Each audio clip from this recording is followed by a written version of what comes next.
নমস্কার। উপেন্দ্রকিশোর রায়চৌধুরীর গল্প গুপি গাইন ও বাঘা বাইন।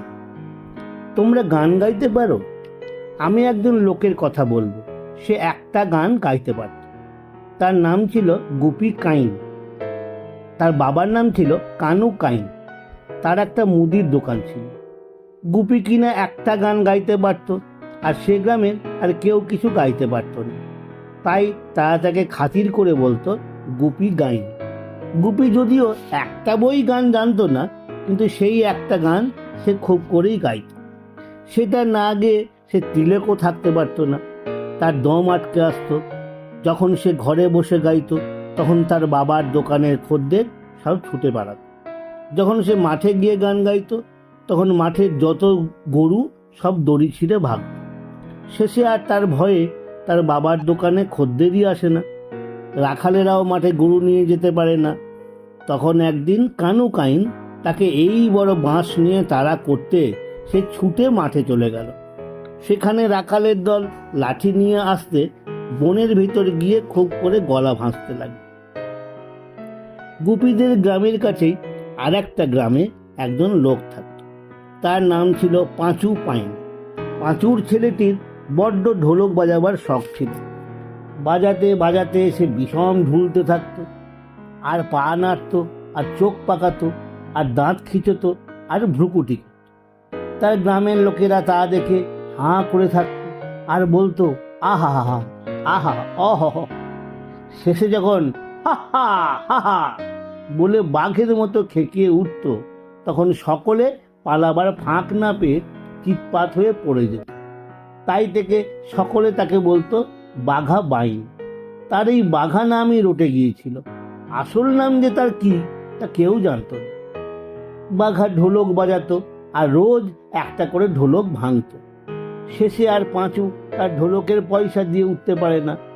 কিন্তু বাঘার বাজনা বন্ধ হবে তাও কি হয়? গ্রামের লোকেরা পাঁচুকে বলল, তুমি না পারো, না হয় আমরা এই সকলে চাঁদা করে ঢোলকের পয়সাটা দিই। আমাদের গ্রামে এমন একটা ওস্তাদ হয়েছে, তার বাজনাটা বন্ধ হয়ে যাবে। শেষে ঠিক হলো যে গ্রামের সকলে চাঁদা করে বাঘাকে একটা ঢোলক কিনে দেবে, আর সেই ঢোলকটি আর তার ছাউনিটি খুব মজবুত হবে, যাতে বাঘার হাতেও সেটা আর সহজে না আসে। সে যা ঢোলক হলো, তার মুখ হলো 3.5 হাত চওড়া, আর ছাউনি মোষের চামড়ার। বাঘা সেটা পেয়ে যার পর নাই খুশি হয়ে বলল, আমি দাঁড়িয়ে বাজাবো। তখন থেকে সে দাঁড়িয়ে দাঁড়িয়ে সেই ঢোলক লাঠি দিয়ে বাজায়। 1.5 মাস দিনরাত বাজিয়েও বাঘা সেটাকে ছিঁড়তে পারল না। ততদিনে তার বাজনা শুনে শুনে তার বাপ মা পাগল হয়ে গেল। গ্রামের লোকের মাথা ঘুরতে লাগলো, আর দিন কতক এভাবে চললে কি হতো বলা যায় না। এর মধ্যে একদিন গ্রামের সকলে মিলে মোটা মোটা লাঠি নিয়ে এসে বাঘাকে বললে, লক্ষ্মী দাদা, তোমাকে 10 হাঁড়ি মিঠাই দিচ্ছি, অন্য কোথাও চলে যাও, নইলে আমরা সবাই পাগল হয়ে যাব। বাঘা আর কি করে, তখন কাজেই তাকে অন্য একটা গ্রামে যেতে হলো।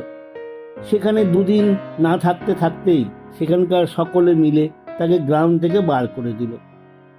তারপর থেকে সে যেখানেই যায় সেখান থেকেই তাকে তাড়িয়ে দেয়। তখন সে করলো কি, সারাদিন মাঠে মাঠে ঘুরে বেড়ায়। উঠার সময় তার নিজের গ্রামে গিয়ে ঢোলক বাজাতে থাকে, আর গ্রামের লোক তাড়াতাড়ি তাকে কিছু খাবার দিয়ে বিদায় করে বলে, বাঁচলাম। তারপর এমন হলো যে আর কেউ তাকে খেতে দেয় না। আর তার ঢোলকের আওয়াজ শুনলে আশেপাশের সকল গ্রামের লোক লাঠি নিয়ে আসে। তখন বেচারা ভাবলো, আর না, মূর্খদের কাছে থাকার চেয়ে বনে চলে যাওয়াই ভালো। না হয় বাঘে খাবে, তবুও আমার বাজনা চলবে। এই বলে বাঘা তার ঢোলকটিকে ঘাড়ে করে নিয়ে বনে চলে গেল। এখন বাঘার বেশ মজাই হয়েছে। এখন আর কেউ তার বাজনা শুনে লাঠি নিয়ে আসে না। বাঘে খাবে দূরে থাক, সে বনে বাঘ ভাল্লুক কিচ্ছু নেই, আছে খালি একটা ভয়ানক জানোয়ার। বাঘা আজও তাকে দেখতে পায়নি, শুধু দূর থেকে তার ডাক শুনে ভয়ে থরথরিয়ে কাঁপে, আর ভাবে, বাবা গো, ওটা এলেই তো ঢোলক শুদ্ধ আমাকে গিলে খাবে। সে ভয়ানক জানোয়ার কিন্তু কেউ নয়, সে গুপি গাইন। বাঘা যে ডাক শুনে কাঁপে, সে গুপির গলা ভাঁজা। গুপিও বাঘার বাজনা শুনতে পায় আর বাঘারই মতো ভয়ে কাঁপে।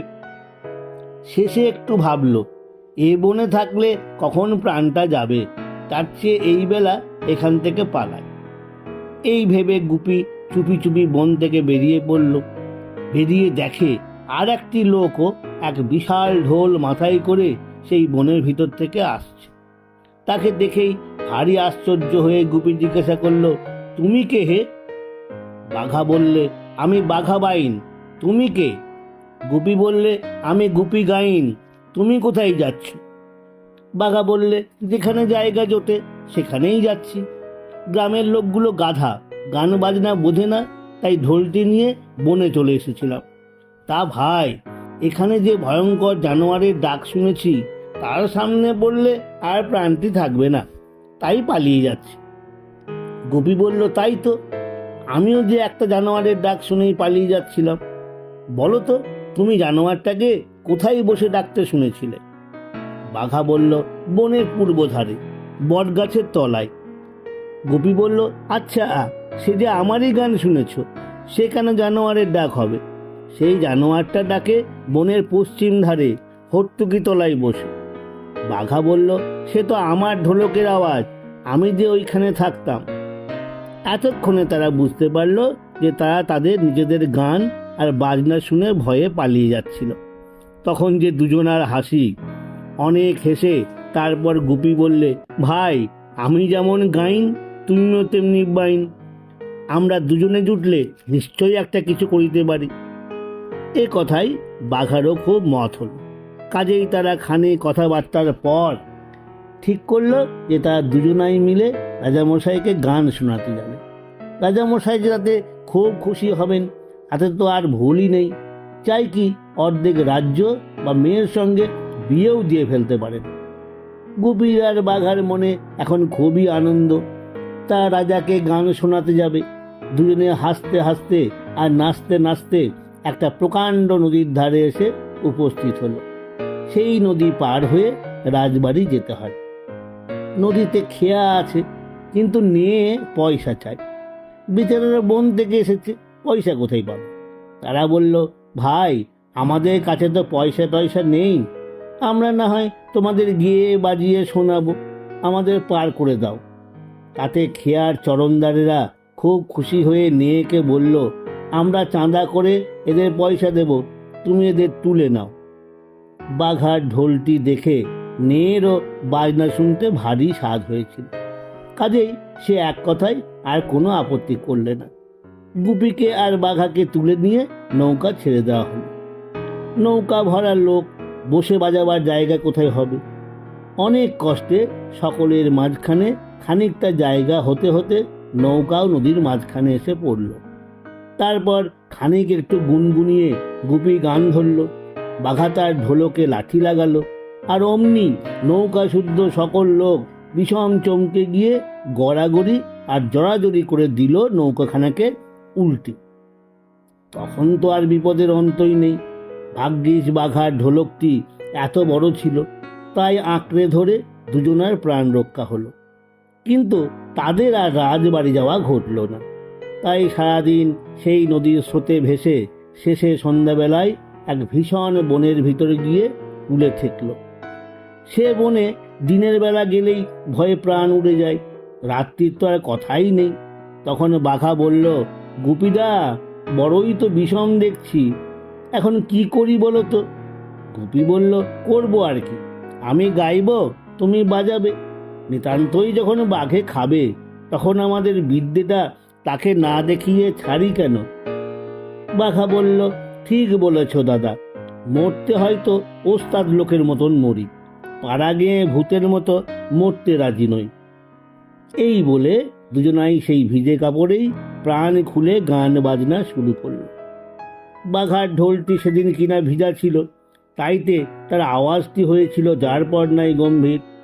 আর গুপিও ভাবছিল এই তার শেষ গান, কাজেই তার গলার আওয়াজটিও খুব গম্ভীর হয়েছিল। সে গান যে কি জমাট হয়েছিল সে আর কি বলবো। 1 ঘন্টা 2 ঘন্টা করে দুপুর রাত হয়ে গেল, তবু তাদের সে গান থামছেই না। এমন সময় তাদের দুজনার মনে হলো যেন চারদিকে একটা কি কাণ্ড হচ্ছে। ঝাপসা ঝাপসা কালো কালো এই বড় বড় কি যেন সব গাছের উপর থেকে উঁকি মারতে লেগেছে। তাদের চোখগুলো জ্বলছে যেন আগুনের ভাঁটা, দাঁতগুলো বেরোচ্ছে যেন মূলোর সার। তা দেখে তখনই আপনা হতে বাঘার বাজনা থেমে গেল। তার সঙ্গে সঙ্গে দুজনার হাত পা গুটিয়ে, পিঠ বেঁকে, ঘাড় বসে, চোখ বেরিয়ে, মুখ হাঁ করে এলো।